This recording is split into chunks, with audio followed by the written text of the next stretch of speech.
Hi, welcome back to Hair Romance. I'm Christina, and today I've got a really special guest. Meet Grant, if you haven't seen him before in our videos. Now Grant is an amazing hairdresser, and I should just let you tell us all the kind of styling work you've done before. There's nothing better than getting to brag about yourself on camera, I can tell you right now. Okay, my background is I've worked in film, television, theatre. I've done a lot of theatre work. I've also done a lot of work with wigs that are made out of anything but hair.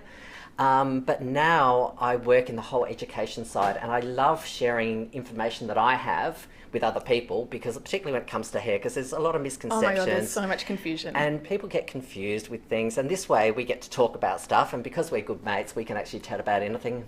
And hopefully you'll enjoy what we're about to say, and hopefully I can answer some of these questions for you. Excellent. Well, when I put a call out on Instagram for some questions that you're too afraid to ask your hairdresser, and Grant always tells it straight and is my go-to for any kind of hair questions. She's so nice. We got so many questions, so we're going to go through them. Are you ready? Okay, yep. Okay, Hit we're ready. me with the question. All right, so my first question is from Lauren. I've got them all written here because there's so many. Lauren wonders about switching up your hair care routine, and she asks, do you recommend changing your products in the season? And if so, why? Oh, absolutely. When it comes, we're talking hair care, right? So when it comes to hair care, the thing is with hair care is this. Okay, your hair today is not going to be the same hair it was 6 months ago, because in that period of time you may have coloured it, you may have gone lighter, you've changed from summer to winter, lots of things happen. So for us in Australia, of course, going out in summer, first thing, if you colour your hair, you want something that's going to protect against the UV light. So you go for a Colour Protect product.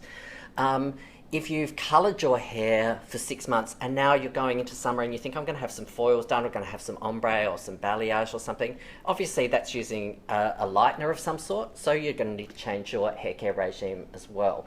And the interesting thing is with hair care is a lot of people think that their hair gets used to a product, so they use a product a lot and you think, That's what I was going to ask. Yeah, like, do you need to switch it up, or more for the weather but not for your hair? Yeah, it's more the fact that actually you get used to how it feels more than anything else. But I always think of hair in this way. It's constantly changing, it's constantly growing, it's constantly, you're doing different things with it, which is the great thing of hair. You can constantly redo stuff with it. But every time you're going through different seasons, different colours, different styling products, or different looks you're going for. So obviously for that case, then definitely I would recommend, and try them all. Have fun with it. Yeah, well, obviously I do. That's how I call you all the time. Yeah, so do I. Now, this is a question that was asked so many times, and it is the main one that we deal with all the time, is how often should you wash your hair? Okay.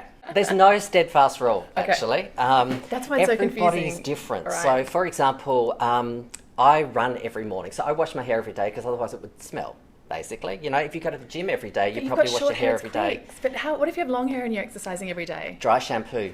Become friends with dry shampoo. In our office, I can tell you at lunchtime when people go to the gym, we have dry shampoos in our bathrooms here, and whenever everyone, by after lunch, they're all empty. Because no one's got, if you've got long hair and you work for a hair company, and also your hair's got to look good. And also, if you colour your hair, you don't want to be washing it every day because you're just washing your colour out. Washing your colour out. So there's no steadfast rule. Obviously, if you have a drier scalp, you're probably better off washing less. If you've got an oily scalp, I'd recommend washing your hair, well, whenever you need to, which is probably every day or every second day. But I'd also recommend that you don't rub your scalp too much when you're washing your hair. Oh, yeah, this is a really good tip because... this is how I understand it. The great thing about head massages and rubbing your hair is that it stimulates your scalp. So if you do actually have oily hair, by rubbing your hair really vigorously to wash it, you're encouraging it to be oily. That's exactly what it does. It stimulates the blood supply and it stimulates the sebaceous gland, which is what produces sebum, which is what lubricates your scalp. And so by doing it, it produces more. Right. So if you've got oily hair, wash your hair in lukewarm water and try not to rub your scalp too much is best advice. And I've also heard using the palm of your hands. If you want a massage or if you've used a lot of dry shampoo that you need to wash out, instead of using your fingertips, which are really stimulating your scalp, just using a gentle palm is much better. Absolutely. But most of us, when we wash our hair, we like to have a good old scratch. You know, it feels good. So let's do it. But yeah, whenever it suits you. Some people wash their hair every day. Some people every 2 days, some people once a week. It's an individual thing, and there's no right or wrong. As long as you're using a good product, it doesn't matter. Do it whenever you feel like it. That sounded bad. And then, but when it comes to a hairdresser, there's a few questions around this, and one of them is, should you wash your hair before an appointment? But I love how Natasha asked, she said, do you hate that my hair is so dirty when I come in? Oh, I couldn't care less. Really? We'll wash it. That's what we're there for. It makes no difference to me. All right. I think that's such a relief. Well, let's face it, quite often you're going to the salon after you've been somewhere, you're at work or something, or whatever you've had to do during the day. That's what the salon's there for. They'll wash it for you. I think it's part of like the special process. That's why it's nice. Like if you go get a blow dry or you're getting your hair cut, like the shampoo and the head massage is my favourite part. The best part of going to the salon is getting your head massage. That's the best bit. I don't care at the end product. I'm happy to just lie there and feel that away. But there was something I was thinking of when you were talking about that. And somebody was asking me this. Oh, it was actually the other day. Somebody said to me, you know, they were getting their hair curled. They were getting their hair curled, I'm assuming with a GHD kind of curl, you know, that sort of beachy wave look. And she was saying that she always when she has it done, she always goes to the hairdresser and she always has her hair dirty so that they can style it better. Do you know what? I'd wash it to begin with anyway, so I wouldn't do that. I think, what if I style that and then it looks dirty or not clean at the end? There's that like fine line, and it totally depends on your scalp. Yes. You want it to be dirty enough so that it will hold, but not dirty enough that you get that weird separation at the root. Yeah. Like that's when, and then dry shampoo can fix that, but it's almost like you want to wash it either the night before and go in the morning. Yes. Or like just that day before and exactly. go. But not more than that. Not more than that. That's what products are for. Like you can add in texture spray and things like that. Absolutely. And if all else fails, styling powder's going to be your best friend. So. Yeah. Sorry. Okay, now, so you made me feel a lot better about my hair. Oh, good. And also now, back sort of when you're washing your hair, Elizabeth has a great question that we've all thought in the shower, is how much hair is it normal to lose when you wash your hair? Good question. Was that Elizabeth? Yes. Good question, Elizabeth. Now, okay, big background history. We lose on average between 50 to 100 hairs per day. It's average for all of us. Now, of course, if you've got hair my length, you don't notice it. It falls out on your clothes, it falls out on the floor, it falls in your food, wherever it falls, okay? If you wash your hair, you don't notice it goes down the plug hole.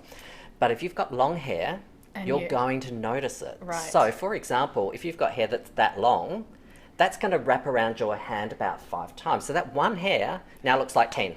Right. So if you multiply that by 50 hairs, it looks like a wad of hair in your hand. And that's like me cutting it out of my vacuum cleaner. That's exactly it. And all your friends with long hair who leave the trail behind them as they leave the house. But it's perfectly normal. It's still only like 5 hairs. Yeah, it still just looks like 50. Just looks like a lot of hair. Right. All right. And it's perfectly normal to lose that amount, particularly if you wash your hair only every few days, because there's going to be more of it that's going to get caught, and it seems like there's a big mound of hair. Don't worry about it, because stress causes hair loss. And if you're stressing over it, it's going to be... Well, I have that as well, 'cause particularly when my hair's curly, I don't brush it, and so I've left it a few days, and by the time... So it's... I think when you brush it, you might notice you're losing...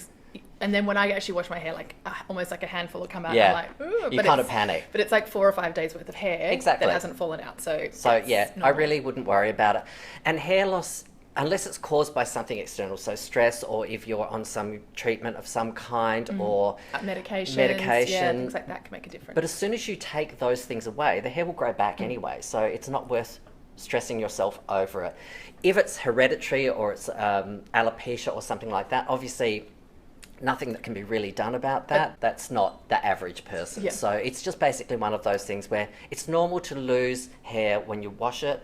Don't stress over it, particularly if you've got longer hair and you wash it every few days, because it will look like much more hair than the person with short hair, but it's actually just the same amount, and it will always grow back. It's always replaced by new hair. So don't worry about it. Yeah, sometimes the amount I lose, I'm looking for a patch somewhere. Well, I know my hair's actually curly, so my hair's like ringlets.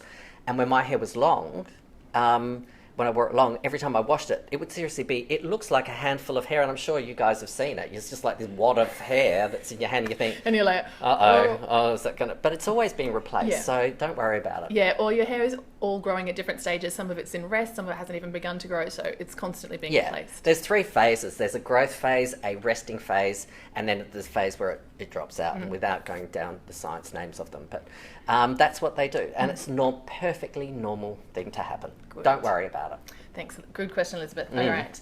Now, I've got a great question here from Rachel, and she's like me. I'm obsessed with hair treatments, and she asked, when do I need to use hair treatments? Not like me, all the time. An obsession with hair treatments is probably a good thing if you've got longer hair. Yeah.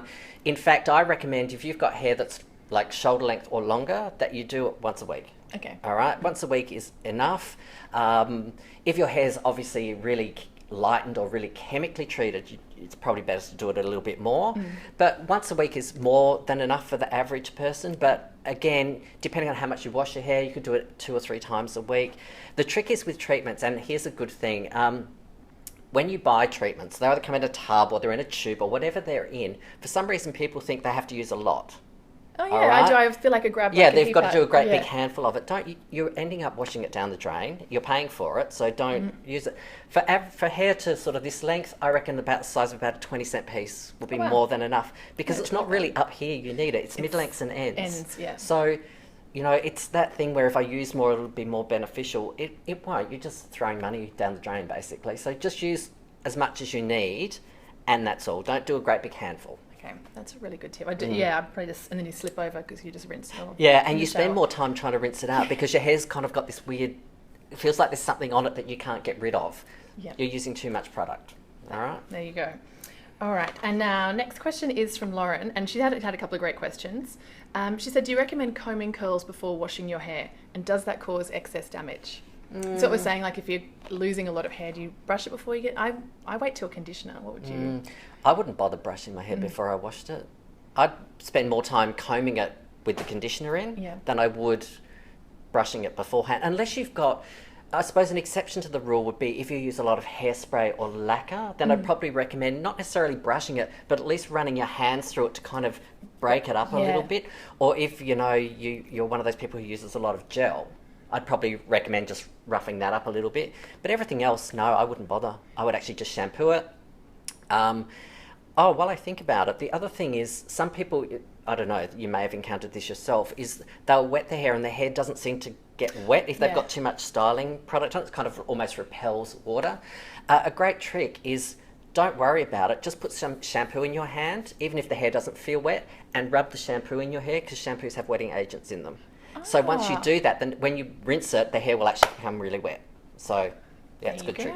I didn't know that. Yeah, because sometimes, particularly if you're using something to stop moisture, making it go fuzzy or something like that, it kind of repels. Or if you use waxes or clays or putties, those types of things. Actually makes me think, I know if you've got the kind of curly hair that you feel like you need to brush out before, sometimes I'll just stop the shower and then just comb my hair through and because otherwise I'll be standing there sometimes for 10 minutes trying to comb my hair out. Exactly. I don't do it before, I do it with conditioner and a really gentle wide tooth comb. Yeah. You can really damage your hair when it's wet. So. Yeah, absolutely. When hair's wet is when it's at its weakest point, so it can stretch the most. And you feel like, oh, this is coming out, and you're like, no, you're just... Yeah. It's that thing where if people wear their hair really pulled back, like they've wet their hair and they pull it back into a really low ponytail, really tight when it's wet, as the hair dries, it shrinks. Ooh, and so if it's being held here, that's where it'll break. So when hair's wet, it stretches. You'll all notice that when your hair, you kind of do it and you think, oh, it keeps going.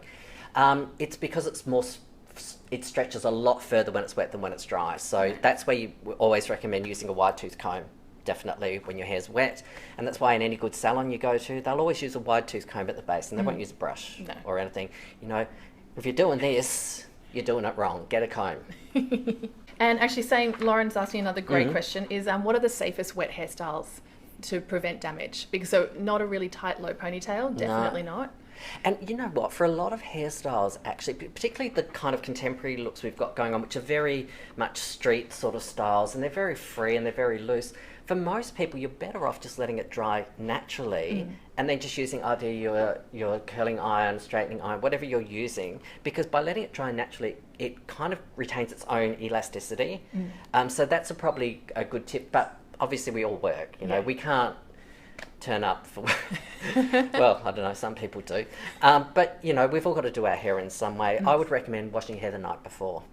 And that way, let it air dry. Just let it air dry, and just in the morning, just fix it up however you want it to go.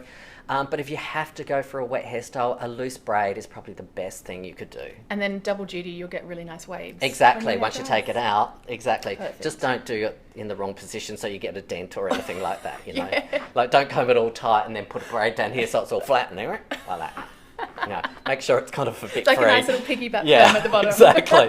What happened up here? Woo! There we go. No, don't do that. Perfect. Braids actually are really good. They actually give a really nice soft wave when they dry. And for most people who've got average amount of hair, if you were to do that the night before and braid your hair and sleep on it, the next day it would look great. Just don't put a rubber band around the bottom, you know, so you get the dent Nice thing at the little bottom. dent, yeah. Yeah, don't do that bit. But it's really a good way to get a good wave, and actually a really cool beachy wave look, I reckon. And you can always fix it up just by using your straightening iron or curling iron. And seriously, all you need to do is like 1 or 2 sections at the front. Yeah. And Do you know, the trick is with all that type of work is if you've got somebody who's got wavy hair and they come in, and I've watched people do it, and they'll kind of start sectioning it up and they'll start going through the whole thing. Don't. Just pick out bits and pieces and you'll get your own natural look going on rather than look that's like everybody else. So use what you have basically, and like you said, it may just be a bit at the front that's gone a bit weird, or you slept on it weird or something like that. Just sort that bit out, but leave the rest and just blend it all together. It will look much better. Oh, I love that. Thanks. Great tip. All right, now amazing. You're running through these questions, but I feel like we are going to pull a little part 2. If I can get you to come back and answer some more questions. I could do that. Yeah. Put a camera in front of me. I'll be up for it. Yeah, not a problem at all. Because I'm keeping you so long today, but these are amazing questions and we have a bunch more. So I will see you back for part 2. Fantastic. Would love to. Thank you so much, Grant. And if you're not following me already, I'm at Hairomance on Instagram, and you should be following at Schwarzkopf for some amazing hair inspo. Hit subscribe so you can watch part 2 and give this video a thumbs up if you liked it. And now you can always leave some questions for us in the comments. We'll be down there answering them as well. Absolutely. Sounds great. Thanks. We'll see you next time. Bye. Bye.